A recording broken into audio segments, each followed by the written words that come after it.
क्या India 99 year की lease पे है? मतलब ब्रिटिशर्स जब चाहे वो वापस आ सकते हैं, और कहीं इसीलिए तो इंडिया आज तक ब्रिटिशर्स के बनाए हुए लॉज फॉलो नहीं कर रहा है। तो क्या आज भी हम अंग्रेजों की गुलाम है?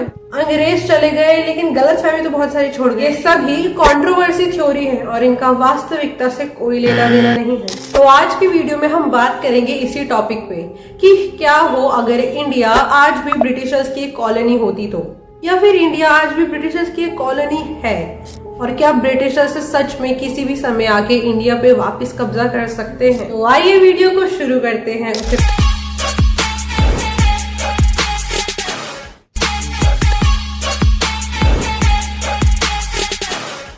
1945 में इंडिया की इंडिपेंडेंस को लेके एक ट्रांसफर ऑफ पावर का एग्रीमेंट साइन किया गया, जिसके बाद इंग्लैंड का इंडिया पे कोई भी कंट्रोल नहीं रहा।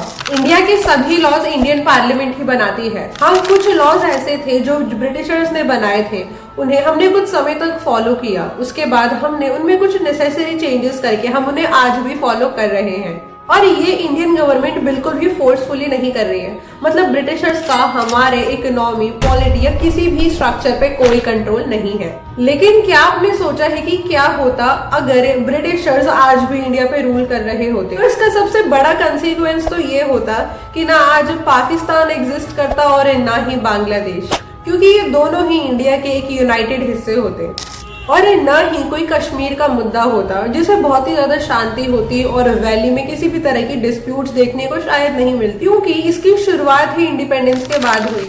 और जैसे यूके के किंग चार्ल्स हैं, ठीक उसी तरह इंडिया में भी वो मोनार्की फॉलो होती, और इंडिया के भी किंग चार्ल्स ही होते। मतलब मोदी जी एग्जिस्ट ही नहीं कर पाते, वो हमारे देश के प्राइम मिनिस्टर कभी बन ही नहीं पाते। एंड ऐसा भी हो सकता था कि इंडिया नेटो का एक मेंबर होता और उसे यूएनएससी में भी एक परमानेंट सीट मिल जाती। और अगर इंडिया आज भी ब्रिटेन की कॉलोनी होता तो ब्रिटेन की इकोनॉमी इससे बिगर एंड बिगेस्ट हो सकती थी, क्योंकि किसी भी कंट्री को दुनिया की रिचेस्ट कंट्री का दर्जा उसकी इकोनॉमी यानी कि उसकी जीडीपी को देख के दिया जाता है। और आज के समय में यूएसए दुनिया की सबसे फास्टेस्ट ग्रोइंग इकोनॉमी है, साथ ही साथ उसकी जीडीपी नंबर 1 पे भी है। साथ ही साथ यूएसए दुनिया की रिचेस्ट कंट्री भी है, क्योंकि पूरे वर्ल्ड में यूएसए की जीडीपी सबसे ज्यादा, कि यूके की GDP is almost similar to India which is $3.13 trillion. क्योंकि यूएसए दुनिया की फास्टेस्ट ग्रोइंग इकोनॉमी है, प्लस यूएसए की जीडीपी $20 ट्रिलियन की है, जो कि इसे दुनिया की सबसे रिचेस्ट कंट्री बनाता है। सेकेंड रैंकिंग पे आता है चाइना। चाइना की जीडीपी $17 ट्रिलियन की है, और इनकी इकोनॉमी दुनिया की सेकेंड लार्जेस्ट ग्रोइंग इकोनॉमी है। जबकि बात करें हम आज के समय में इंडिया और ब्रिटेन की, तो इंडिया की इकोनॉमी दुनिया की 5th लार्जेस्ट इकोनॉमी है। तो अगर ब्रिटिशर्स इंडिया पे रूल ना करते तो मे भी इंडिया में आज के समय में भी मोनार्की होती, और मे भी आज मराठा पूरे कंट्रीज को रूल कर रहे होते, क्योंकि ईस्ट इंडिया कंपनी के इंडिया में आने से पहले मराठा का ऑक्यूपेशन इंडिया में बहुत ज्यादा बढ़ रहा था। मराठा हर स्टेट को कॉन्कर करते चले जा रहे, और जिससे मुगल्स का भी जो दबदबा था वो काफी कम हो गया। तो हो सकता था कि मराठा आज के समय में इंडिया को रूल कर रहे होते, और सिख और राजपूत एम्पायर आज भी इंडिया में एग्जिस्ट कर रहे होते। वेल, अगर ब्रिटिशर्स इंडिया में ना आते तो मे बी आज के समय में भी इंडिया थोड़ा रिलीजन को लेके या कास्ट कलर को लेके कंजर्वेटिव हो सकता था। लेकिन जरूरी नहीं है कि ईस्ट इंडिया कंपनी ना आती तो इंडिया की इकोनॉमी प्रॉस्पर हो सकती थी, क्योंकि अगर ईस्ट इंडिया कंपनी ने इंडिया में अपना इतना स्ट्रॉन्ग होल्ड ना बनाया होता तो मे बी पोर्टुगीज और डच इंडिया को कॉन्कर कर लेते, और ब्रिटिशर्स इंडिया में ना आते ना तो आज के समय में इंडिया में इतनी एनिमिटी नहीं देखी जाती हिंदू और मुस्लिम के बीच, क्योंकि ये शुरू ही उनके आने से हुआ, उनकी डिवाइड एंड रूल पॉलिसीज की वजह से।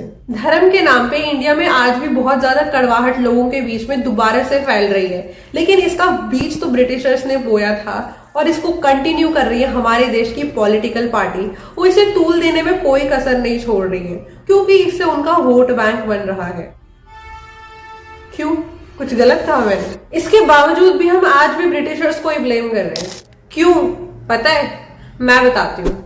थॉमस बेबिंगटन मकाले, ये वो इंसान जो कि 1835 में इंग्लिश एजुकेशन इंडिया में लेके आया, और पता है आपको इसने क्या बोला था? A single shelf of good European library was worth the whole native literature of India and Arabia। ये इंसान इंडियन नॉलेज, हमारी संस्कृति, हमारी सभ्यता, हमारे रिचुअल्स को एकदम वेस्ट समझता था। He said that the purpose of the British language is to create a class of British who are Indian in blood and color, but English in taste, opinion, moral and intellect. मतलब सीधा सीधा मकैले के कहने का ये मतलब था कि हमें इंडिया में एक ऐसे लोग, ऐसे सिटीजन्स बनाने हैं जो कि हमारे जाने के बाद भी हमारे वफादार, यानी कि रंग तो इंडियन हो लेकिन ढंग हमारा हो, भाषा तो तुम्हारी हो लेकिन संस्कार हमारे। Wow, nice dialogue. भारत आज भी इंडिया का गुलाम है। यहाँ बात अंग्रेजों की नहीं हो रही है, यहाँ बात हो रही है उस गुलामी मानसिकता की जो वो आज भी हमारे दिमाग में छोड़ गए उनके जाने के बाद भी। मैं आपको कुछ ऐसे फैक्ट्स बताती हूँ कि जो शायद आप लोग भी डिनाई न कर पाए। ऐसे कितने लोग हैं आप में से जो कि पब्लिक प्लेसेस में हिंदी बोलने में थोड़ा शाय फील करते हैं, मतलब आपको हिंदी बोलने में शर्म आती है। You always try to speak very fantabulously in English with your friends. क्योंकि मुझे भी शर्म आती है, मतलब हम सब चाहते हैं कि हम इंग्लिश में बात करें, और इसमें आपकी गलती नहीं है या इसमें मेरी गलती नहीं है, हमारी सोसाइटियल अपब्रिंगिंग ही ऐसी हुई है जहां हमें बताया जाता है कि हमें इंग्लिश में बात करनी आनी चाहिए। क्योंकि इंग्लिश एक ग्लोबल लैंग्वेज नहीं है, इंग्लिश सीखना एक स्किल है आज के समय में। मतलब आप एक पीए से लेके एक यूपीएससी के टॉपर तक का इंटरव्यू भी क्लियर नहीं कर सकते अगर आप अच्छे से इंग्लिश में बात नहीं कर सकते तो। ऑल्दो आईएएस के एग्जाम्स आज भी हिंदी में होते हैं, लेकिन उनके इंग्लिश मीडियम के स्टूडेंट हर दिन लगातार बढ़ते जा रहे हैं। मैं आपको एक एग्जांपल देती हूँ। इंडिया में हिंदी मीडियम में यूपीएससी का पेपर देने वाले सिर्फ 2 लाख बच्चे ही होते हैं। वो 2 लाख भी प्रीलिम्स का पेपर देने बैठते हैं, जिनमें से 1000-1500 ही मेंस का एग्जाम दे पाते हैं, और 1000-1500 में भी सिर्फ 100 बच्चे जो है वो फाइनल इंटरव्यू में बैठते हैं, और आखिर में कुछ निकल के आते हैं 10 में से 8 बच्चे जो कि एग्जाम क्लियर करके आईएएस एंड आईपीएस बनते हैं, वो भी जनरल के तो सिर्फ 2 बच्चे। आपने इंडिया में ऐसे बहुत सारे स्कूल देखे होंगे जो कि इंग्लिश लैंग्वेज का बोलना हमारे स्कूल्स में प्रमोट करते हैं। I am also student of that school. लेकिन ऐसे भी बहुत सारे स्कूल हैं जो कि हिंदी बोलने पे स्कूल में फाइन लगाते हैं। यस, मैं नाम नहीं लूंगी लेकिन समझ जाओ, यानी हमें ही हमारे देश में ही हमारी भाषा बोलने पे फाइन देना पड़ रहा है। वो अपने देश में ही अपनी नेटिव लैंग्वेज को प्रमोट करते हैं और अपने बच्चों को जापानीज सिखाते हैं, even in the countries like China and Korea to.